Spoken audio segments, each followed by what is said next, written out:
Hi there. My name is the Reverend Mike Angell. I'm the pastor, the rector of the Episcopal Church of the Holy Communion in University City, Missouri. And I want to read to you my testimony that I would give in person if I could be there at the general laws hearing of the Missouri legislature this evening. I found out only today that they were holding this hearing, and there's no way for me to get there safely.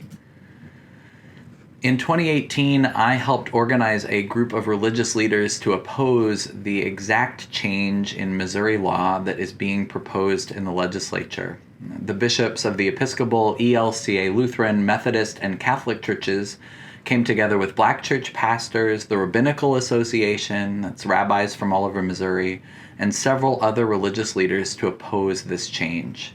Archbishop Carlson threatened legal action to take the question up in the courts if the law passes. It didn't pass in 2018.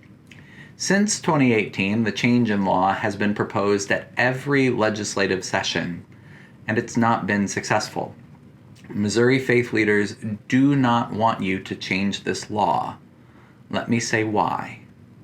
We could and we should have a substantial ethical conversation about firearms in the state of Missouri, but this law is not the place to start.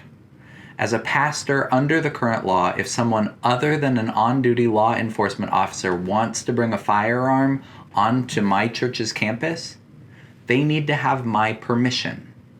That's the current law.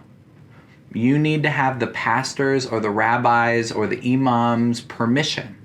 Pastors are free, as part of their active shooter protocols, to determine who should and shouldn't be allowed to carry a firearm on their campus. Don't take away their authority. This change takes away that provision of the law. You could argue that churches and synagogues would be treated the same as any other Missouri business. But frankly, the law often doesn't treat religious organizations like any other business. And I would argue it shouldn't do so here. As a pastor, I think someone should have to ask my permission if they want to carry a gun on my church's property. We think of church space differently than we think of business space. It's just true. As the pastor of an urban church, which in normal times sees a really diverse group of folks gather on our campus, I value the right I currently have to tell someone no. You may not bring a gun into our church. I value that a stranger isn't allowed to bring a gun into my church. And where we have evening music classes for kids and Alcoholics Anonymous groups meeting, I value the discretion that the law currently gives me. I don't want you to take it away. Changing the law in this way undercuts the authority of pastors and the authority of our fellow faith leaders. I'm asking you simply, don't take the relationship out of the equation.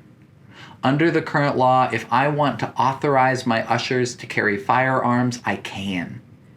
Under current law, if I want to tell someone specific, someone who I might have a concern about, that they are welcome at church, but their firearm is not, I can. I have that discretion. Don't take that discretion away from me, please.